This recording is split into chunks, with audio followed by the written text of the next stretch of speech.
So good morning. And so for this talk, I want to start in a different way. I would like to, partly to make a point, better maybe, to do a little ritual with you. Some of you who don't like ritual will call it theater. And for this, I need 4 volunteers. There are 4 envelopes here, and in each envelope there's a question.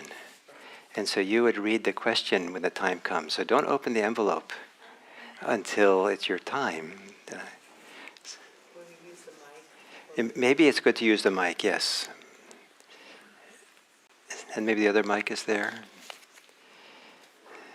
Yes? So up here in the front, because what's your name? Mohed is number 1. So each of you have a number. So once you have the mic, Phil, if you can bring it to Mohed here, or there. Okay. So now you can open it and ask the question.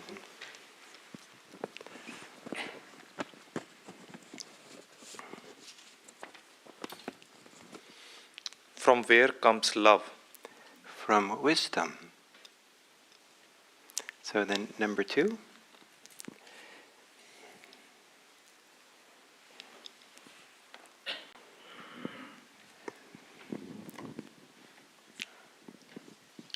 From where comes wisdom?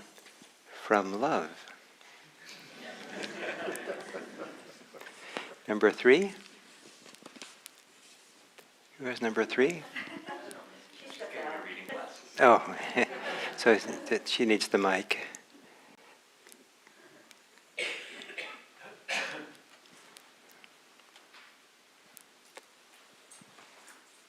What is love?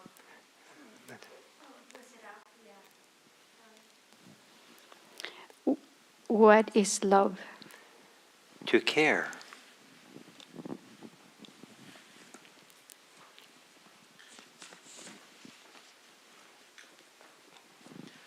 What is wisdom? To care well. So the topic today is wisdom. But wisdom can seem abstract. It can seem heady. It could seem like it has nothing to do with love. And maybe that's the case sometimes. But in the teachings of the Buddha, there's a distinction that he sometimes makes. So I don't know if he makes it, but it stands out as I read the text, between wisdom and being a wise person. Wisdom can be found in a book. And as long as it stays in the book, it doesn't benefit anyone. Being a wise person is found in living a life. And that's what the Buddha was emphasizing, was how we live our life. And so the purpose of wisdom is to live wisely. And so, but what does it mean to live wisely? What is this wise? And in that little question and answer we did, I'm putting love and wisdom closely together, which they often are not. And so I want to read a quote from one of my favorite teachings from the Buddha. Some of you have heard me do it before because I like it so much. And it's the Buddha's description or definition of a wise person. Wise people of great wisdom do not think of harming themselves, of harming others, or of harming both. Rather, wise people consider their own welfare, the welfare of others, the welfare of both, and the welfare of the whole world. In this way, one is a wise person of great wisdom. So here, the wisdom that's being emphasized, the way of being a wise person, is to have in your heart, have in your field of concern, the welfare of self, the welfare of others, the welfare of both, and the welfare of the whole world. And that means to care for the world, to care for oneself. And how do we care for ourselves well? That takes wisdom. How do we learn how to care well? Well, that takes love. Because here, wisdom is not apart from a relationship to other people. Sometimes when we focus on Buddhism, or the Buddhist teachings and Buddhist practice, it can have, at times in an appropriate way, a kind of a very personal orientation. Where you sit and close your eyes and meditate, and you're kind of like, tuning the world out and others out, and you're quieting your mind, so you're not thinking about, who you're going to give a gift to over the holidays. You're just sitting here with your own breathing.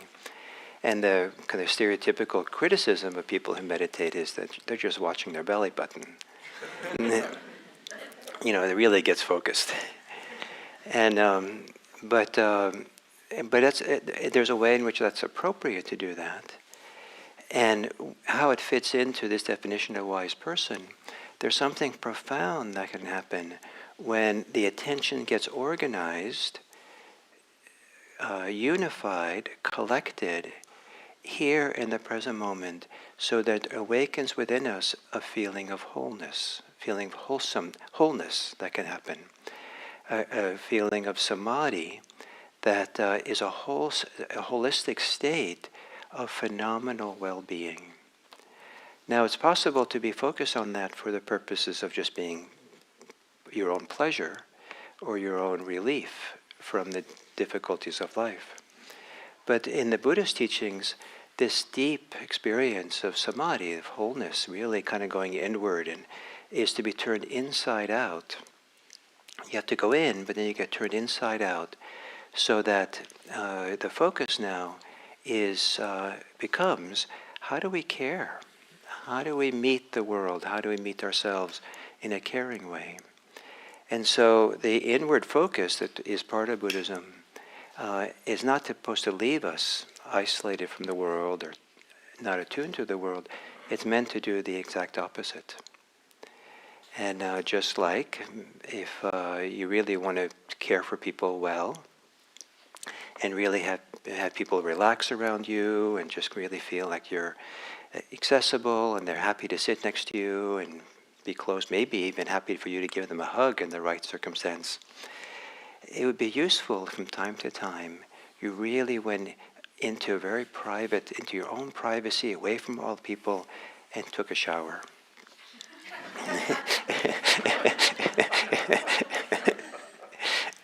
So sometimes that's what, meditation does. You're just cleaning up, getting cleansed on the inside out, and then you're ready, come out, and you come out in a whole different way for the world.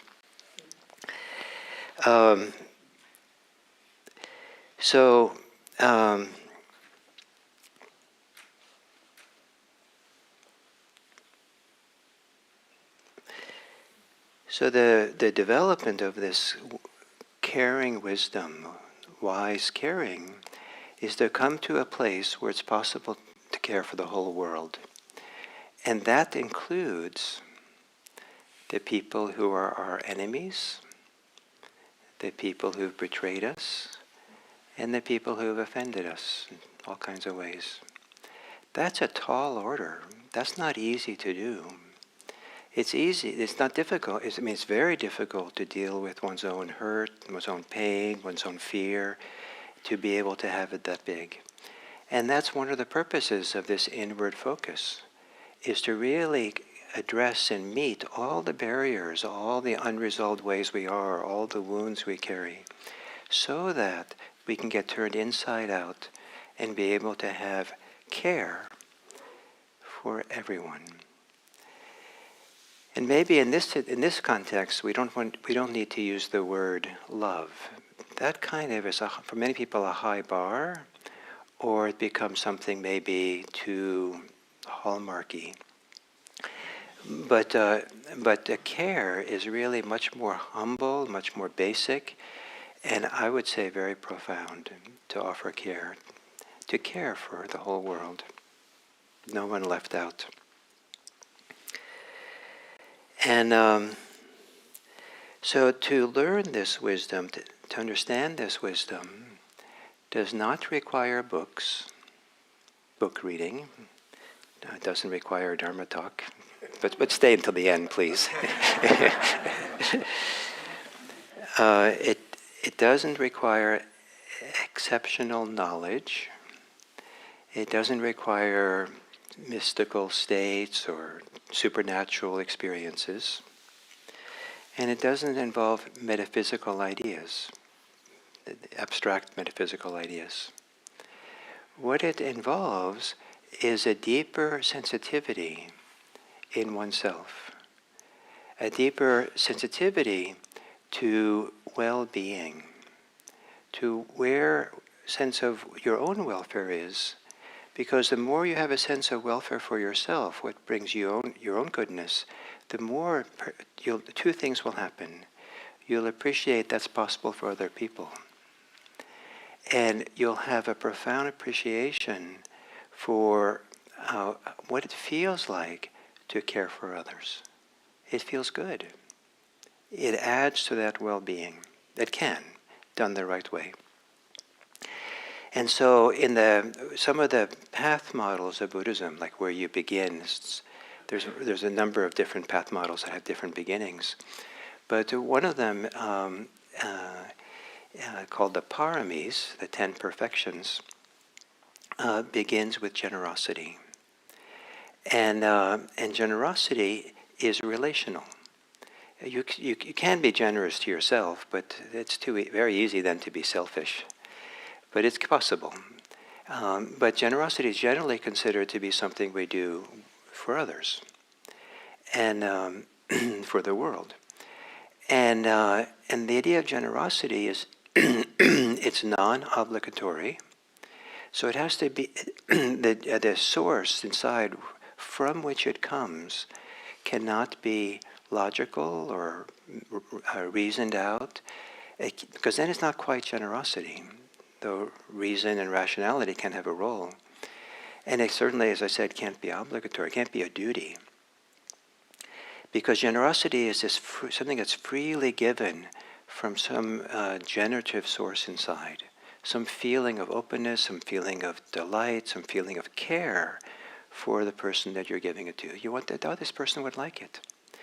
If we have cultivated a capacity of mindfulness for ourselves, we can feel the joy, the delight, the pleasure that this kind of generosity can be.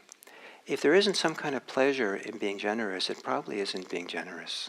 It has a good feeling, this lightening and offering and freeing of something and offering it out. And we can feel how we're a better person because of it.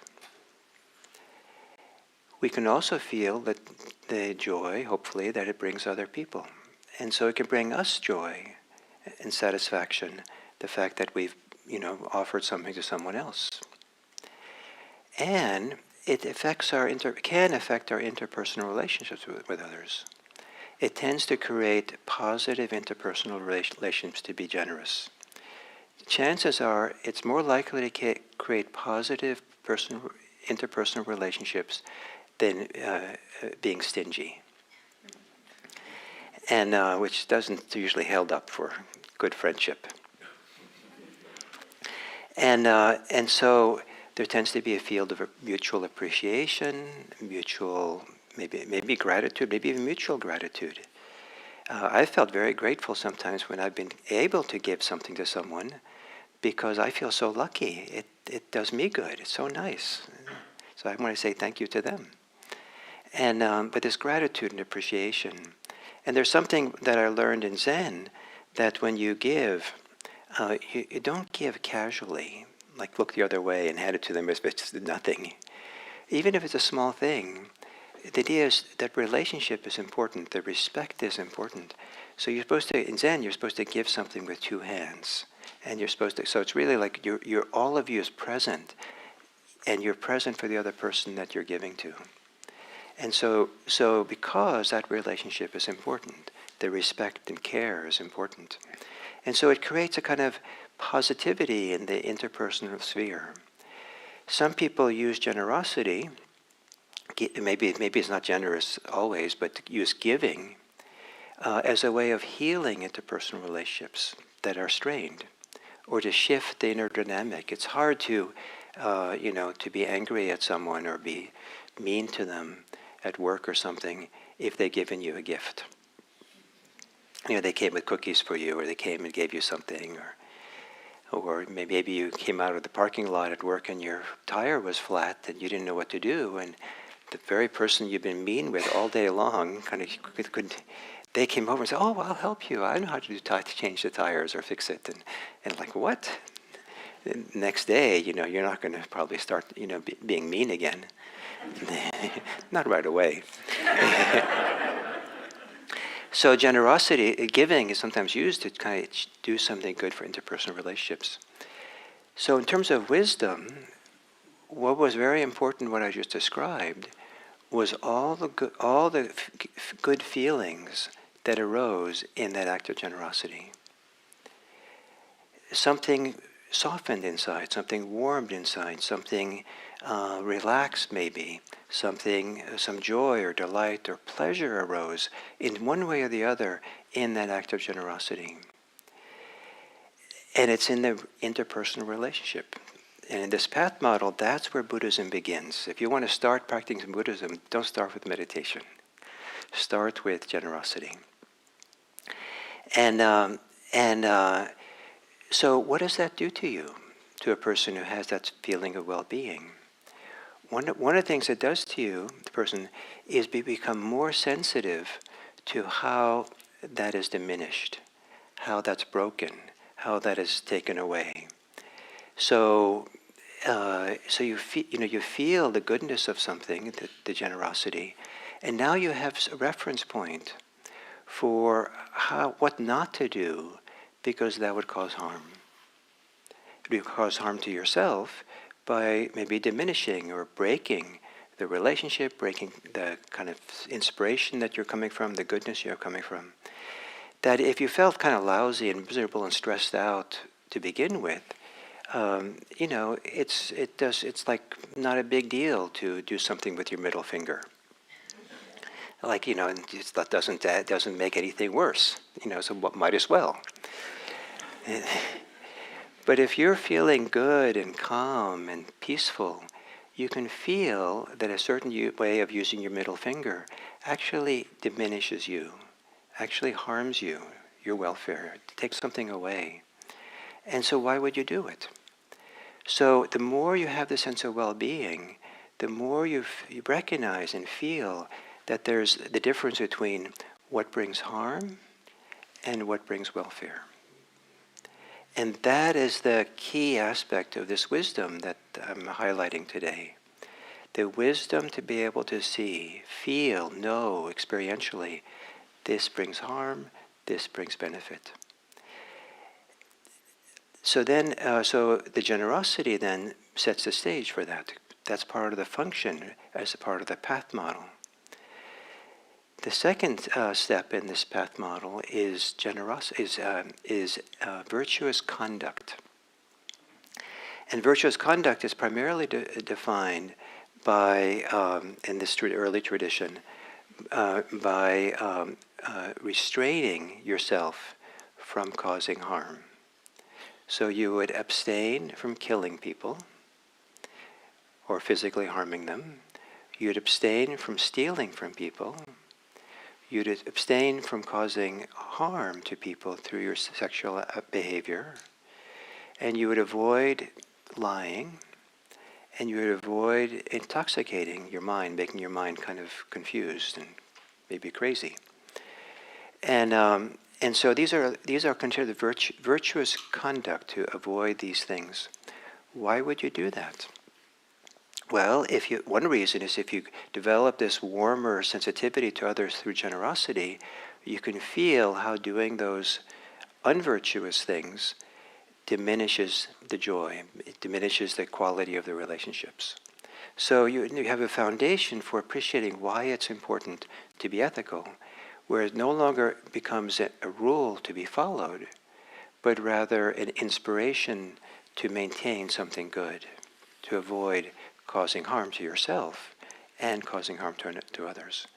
Because in order to intentionally cause harm to others, it involves a fracturing of the wholeness of self. It involves diminishing the wholesome kind of joy and well-being that the Dharma practice is kind of developing in people and growing in people. Now, it's considered in the teachings of the Buddha that avoiding those 5 things, not killing, stealing, sexual misconduct, lying, and intoxication, is a gift we give the world.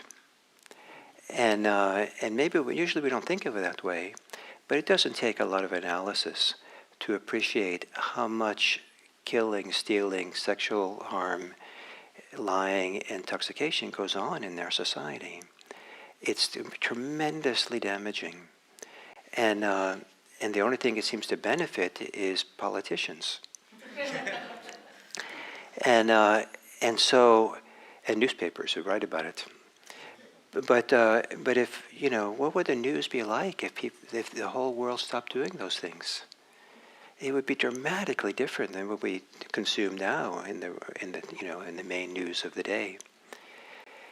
And so it's a gift to the world. For you to meet someone who you feel their ethical integrity is so good that you feel like you feel safe with them is remarkable.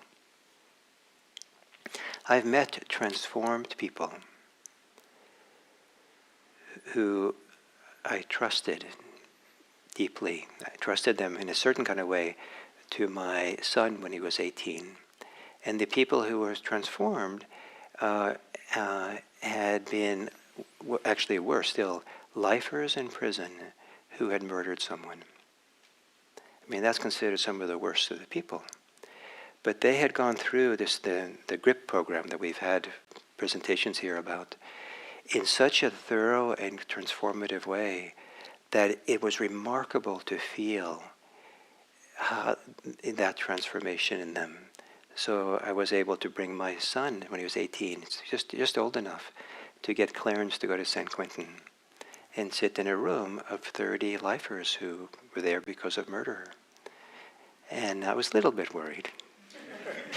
But it was remarkable to feel how they've been changed. It's possible to change. People can be transformed.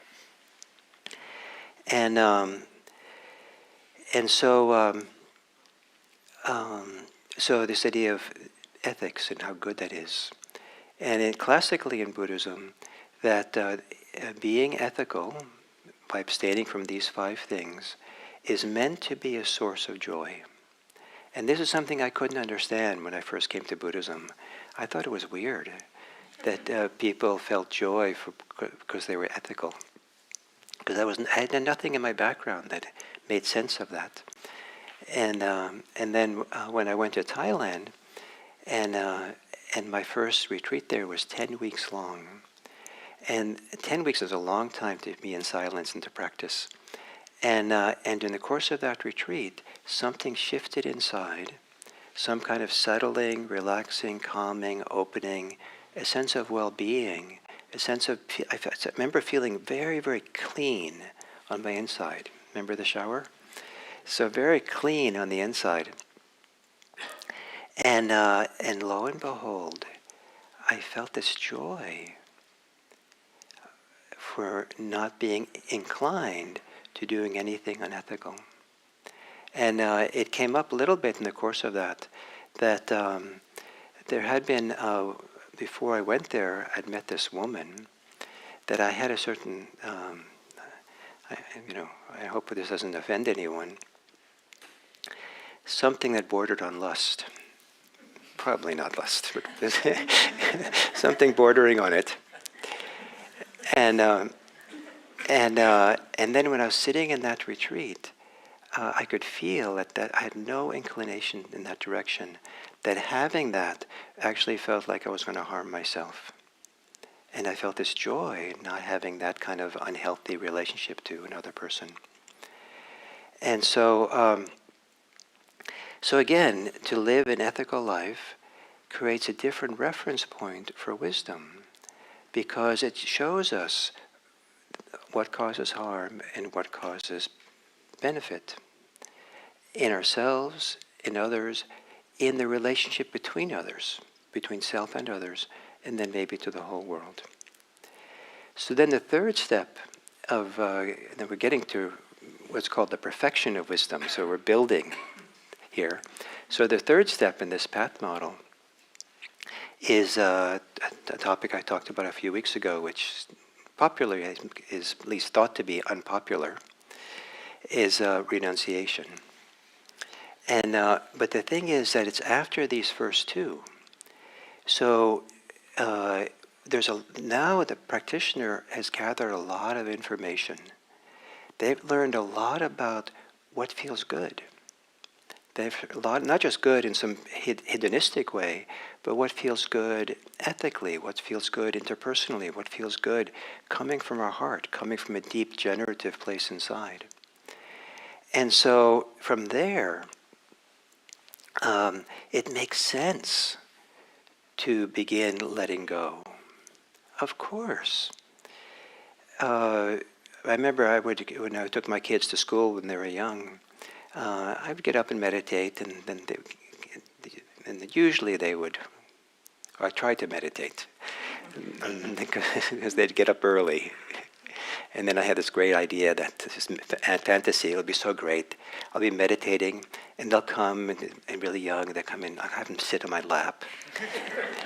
And I had a shawl, and I put a shawl around, and it'll be such a wonderful conditioning for them, influence, and then they'll just feel the goodness of that and meditate together. And so sure enough, they wake up early, sure enough, they'd be willing to sit on my lap, and it lasted half a second.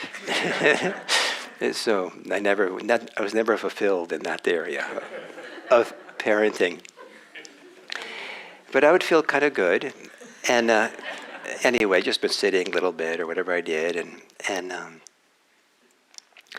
but by the time I'd made breakfast for the kids, got them dressed, drove the carpool to school, I was ready to come back and take a nap. But one of the things I said, this is exhausting. This is stressful. What's going on? This is back in the old days, in the ancient times, where they had something called newspapers. And so it turned out every morning I wanted to read the newspaper. But that was what made the whole morning stressful, because it made much like I didn't have enough time for all the other steps. So I had to renounce the newspaper. And I was so much happier. So because I knew there was happiness, I knew there was well-being, I knew there was harm. And so something that I enjoy doing had to go for the greater good. So that was a renunciation. So to know goodness, to know that being stressing out is you're losing something when you get stressed. The Dharma question is, why be stressed? Why agree to being stressed? Why go along with the forces inside that cause you stress? Some of you will have brilliant answers to that, why you should be stressed. What I'd like to encourage you is, don't argue with me, but engage those mental lawyers that are justifying stress, and really question them, really engage in a deep conversation with it. Is it really better? Is it really worthwhile to allow yourself to get stressed? I've known, for example, at times that I've been stressed and trying to do something, and then I had to do it over again. It would have been faster if I had done it calmly the first time. So, but anyway, the sense of caring, beginning to care deeply for yourself, care enough to not be stressed, care enough not to sacrifice your own well-being for greed, for hatred, care enough so that you do the kind of things that nourish and support a profoundly inspiring inner life. So that your inner life inspires you. Wow, can you believe this? There's something here which is maybe not me, but it's better than me, which is this generative kind of place of goodness, or warmth, or wholesomeness that can live inside of us. And so renunciation is part of that training and part of that learning. We learn to let go, and then renunciation brings even more sense of well-being. That's the point of it. It's not meant to be deprivation. And in this teaching that I'm kind of relying on for this talk, renunciation includes the practice of meditation. That's where it kind of fits in. There's a lot of letting go in meditation. There's a lot of letting go of thoughts, letting go of impulses, motivations, learning to sit quietly and peacefully, letting go of all the ways that we're harming ourselves. And one way of understanding meditation is a progressive lessening of self-harm. And it's hard for people to believe and know how much we're actually harming ourselves by the ordinary stressful ways that we're thinking, and caught and fixated on thoughts and feelings and what we do in ordinary life. But we start seeing that and relaxing and softening, and part of the function of meditation is to soften, let go of all forms of self-harm. And that's the purpose of the Four Noble Truths, which are really, they usually use the word suffering there to address it, to talk about it. So meditation then produces a sense of wholeness, deep peace, deep sense of well-being. And again, it becomes an even deeper reference point for wisdom. Now we know better and better and better what it means to avoid harm, what it means to not harm others, what it means to benefit self, stay close to their inner welfare and happiness, what it means to benefit others, how to really benefit others in some good way. And it might be that, you give someone cookies at work, and that might be nice, but it might be that how you give it might actually make all the difference in the world. And so there's some inner movement in how you give that is more than just, throwing it on their table. And so it's based on this now that in this path model I'm talking about moves into discussion of wisdom. Wisdom here is not something you learn first and foremost. The practical wisdom of the Dharma is gained through these first three steps. Many people in the West begin their path with meditation. And so that's where they learn this eventually. And then they feel, and from that they learn, it's good to be generous. Or maybe first they learn it's good to be ethical. And then they learn it's good to be generous. So they kind of do it backwards sometimes in the West, because we start with meditation. I mean, how many of you would come to a course at IMC, 5-week introduction to mindful generosity? You might. Some of you might come, but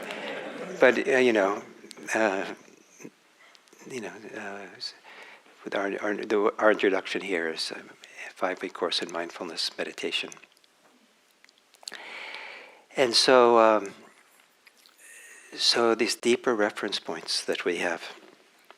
So that's what we're trying to look for in this practice. And how do we learn this reference point? How do we learn this kind of way of living? By living it. Action is needed. Action in body, action in speech, and action in mind. There's activity. This is an active path to the Dharma. Even though meditation can look kind of passive, it's actually kind of active also. It's actively doing less. And this is a path of action, of how you live your life. And in living it, you then learn the feedback loops that you recognize and feel and know what causes harm and what brings benefit. And in doing that, then, you have the basis for wanting to care. Care comes out of that. Care is a deep place inside where we feel we have a concern, we have empathic concern, we have a sense of shared humanity, we have a sense of it's important that humans and their well-being, their inner life are invaluable, that everyone has the same kind of basic building blocks of an inner life that you do. Building blocks that where there can be a completely natural instinct or impulse to care for the world. It's not an obligation. One of the most beautiful little stories I like in Zen is someone asks the Zen master in China, what is it like to be the embodiment of compassion? There's a deity called the Kuan Yin, the embodiment of compassion. And the Zen master says, it's like rearranging the pillow when you're sleeping at night. I mean, it's like, what? The idea being that it's completely done unself-consciously. Of course, if you're uncomfortable, something inside of you kind of rearranges the pillow to make yourself more comfortable to sleep better. There's almost no thought going into it. That's the source in which the embodiment of compassion cares for the world. It's just there's no thought exactly. It's just kind of a course. You know, if you have 3 pillows and the person sleeping near you has none and they're uncomfortable, here, take a pillow. Take 2. How do we share? How do we this deep kind of caring instinct that we have? And I was really touched when my mother was in the memory care home here in Redwood City, to watch people who, in a conventional way of using the word love, didn't love my mother, but it was remarkable the care that they offered her. It was as if they loved her. And their professionalism, their calm, their dedication, their unwaveringness for the 1.5 or 2 years she was there was phenomenal to watch and see the level of care they had. And this is possible for all of us. We can live in the world with care. And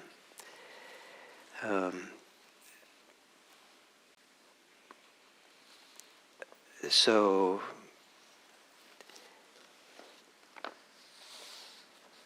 I'll read that quote again, and then I'll make a statement to close. More theater.